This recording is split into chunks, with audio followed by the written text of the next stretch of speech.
In today's world of out-of-stock hardware, the two items that I've been after the most are the Nvidia RTX 3080 and the AMD Ryzen 9 5950X. And if you've been after them too, you'll know that it's been basically impossible to get your hands on them. Unless you get one of these, which was either one of the best decisions that I've ever made, or has just cost me $2,500 for something that should have been more like $1,500. Let me explain. I've noticed that one way to basically guarantee getting an RTX 30 series, Radeon 6000, or even a Ryzen 5000 series CPU is to buy a pre-built system with what you want already installed. They seem to be the only thing that you can consistently buy in stock right now without being ripped off by scalpers, of course. And I thought to myself, if all that I wanted was the CPU and the GPU, and sold everything else, we could legitimately calculate the actual cost of those two items. And I'm sure that some of you have even thought the same thing. So that's what we're going to do today. I'm going to go over the costs and the highlights of my configure pre-built because there's some interesting choices in here for a reason. I'm also going to give you guys some advice if you plan on doing the same thing, because this might be a legitimately good way of getting this hardware. But I'm going to give you some advice on how best to scope out your parts, your pre-built, and how to calculate your costs to make sure that you don't lose too much money. Then we're going to disassemble everything, see how good cyberpower is at building a PC, and get everything ready and prepped to sell. So did I just waste a ton of money, or did I actually get the hottest PC hardware on the market right now, way before most other people, at a reasonable price? I guess we'll find out. So first things first, let's go over what I ordered, what I purchased, what arrived, and why I chose the items that I did. So this is my actual invoice from cyberpower. This is a cyberpower pre-built PC. Purely I went with them because I found them to be cost effective and they had the hardware that I was looking for at the time. So this is my actual invoice, and I'm gonna throw it up on screen so that you guys can see it better. But what I ordered was a Thump 100. Thump is such an odd name. Why would you call it Thump? So the base price is $2,139, but of course we made significant adjustments to that. We actually went for a lower spec case with 3 fans, because I can sell the fans independently or sell the case, but the case is a good looking case. I don't know who makes it. Maybe somebody can drop in the comments who makes that case, or maybe we'll find this out in this process. But that is a good looking case. The CPU, AMD Ryzen 9 5950X. This is basically impossible to buy at the moment, and half of the reason why I'm doing this entire project. The SSD is a Western Digital SM550. This was an upgrade from a 250 gig version. So going into the memory, we have 16 gigabytes of what Crucial Ballistic Sport, 3000 megahertz. Nothing special, I think it was just the most cost effective. The Asus TUF motherboard was on offer at that point in time. So this is actually a very good motherboard that we can sell for quite a bit, but didn't actually cost us a lot. Make sure that you take advantage of every deal. So OS, we have format hard drive only, and we save $60. Don't ever buy this. Even if you do plan on buying it for yourself, go without it. You can install the operating system yourself. It's a very simple process. I've purchased several keys off them for about $14 each. 1000 watt power supply. I don't know what power supply this is.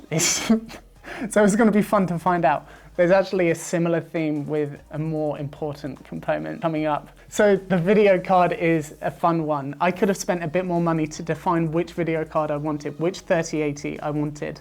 But I chose the generic one purely for this video. 1, to save a bit of money. 2, I have no idea which 3080 I bought, and I think it will be fun to see. Apparently they don't do a Founders Edition, which is what I was hoping that meant, but they said that they don't.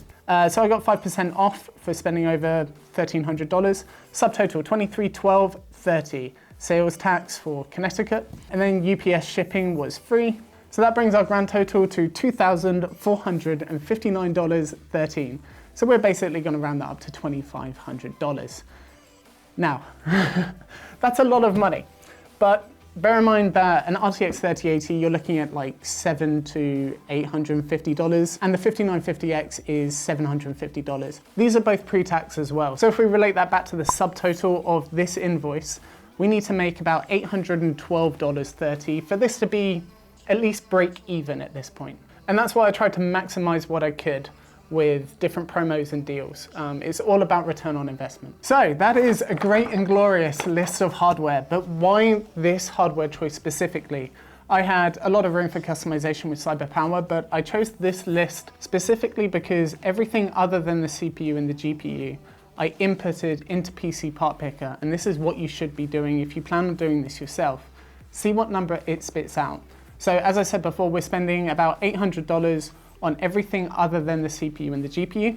Now, if we put all of those items into PC Part Picker, their MSRP comes out at about $1,100, which is great, because then that means that we have a bit of leeway. So this is what you need to be doing, is figuring out what the total number you're spending on the additional items is versus what they're actually worth. And you want to be getting a good return on investment for that. So what say we crack this open and evaluate if cyberpower are actually any good at building a PC, because we're disassembling it anyway. We might as well. Let's do this.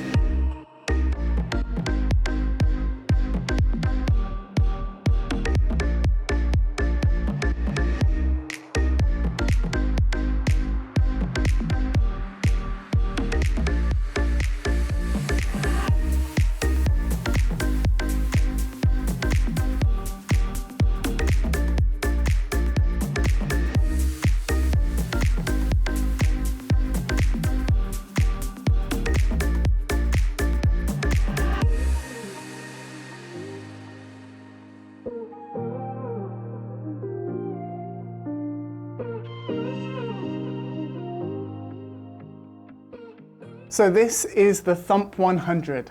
Thump, such a stupid name.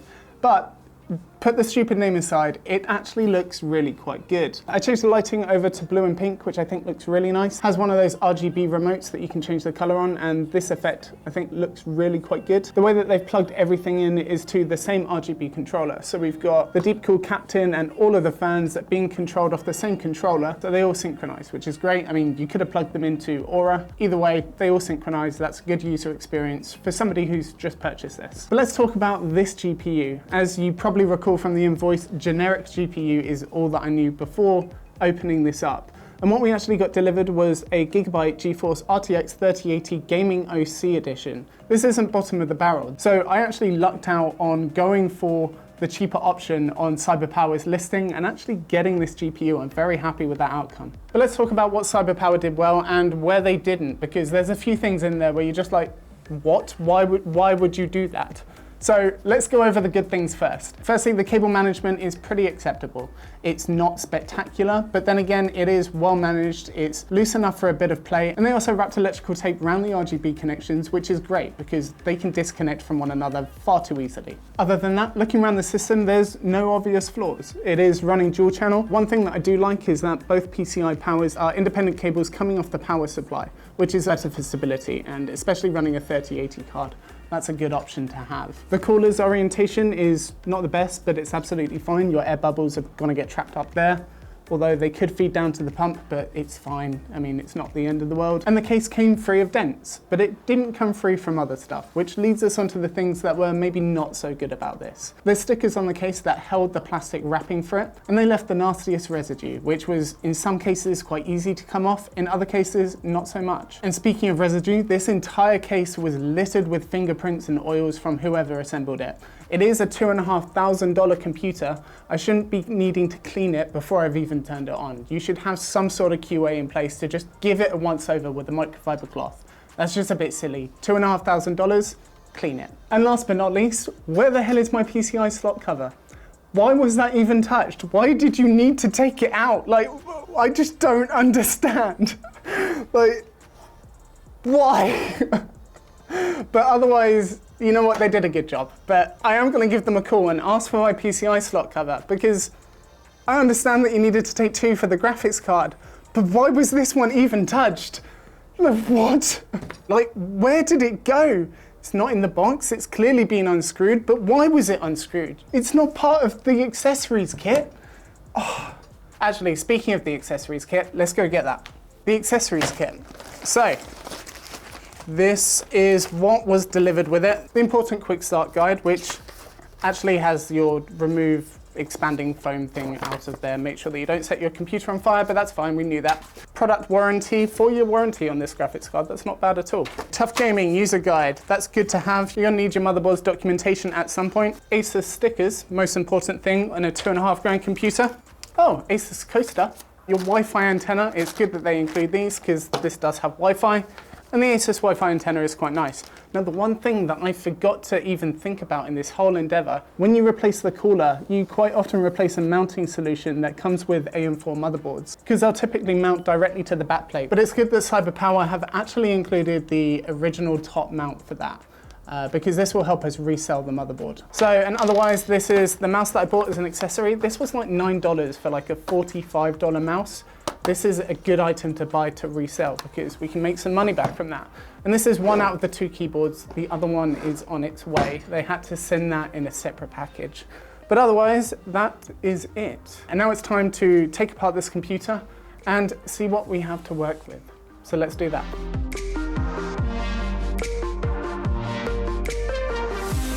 Back in the day.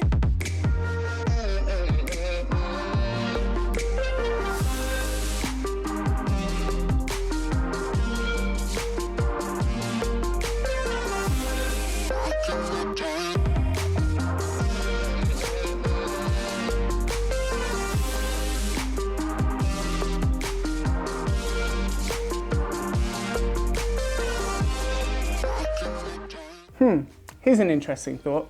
If you bought a pre-built that has a motherboard compatible with your current CPU, you could swap out your CPU and GPU for the ones in the pre-built and just sell that as a complete system and not have to go through this whole process. So bear that in mind if you did want something a little less effort, let's say, than this. But nevertheless, I now have my 3080 and 5950X, parts that were basically impossible to get for me. I actually got quite easily, and it just took, well, a little bit of effort, let's say.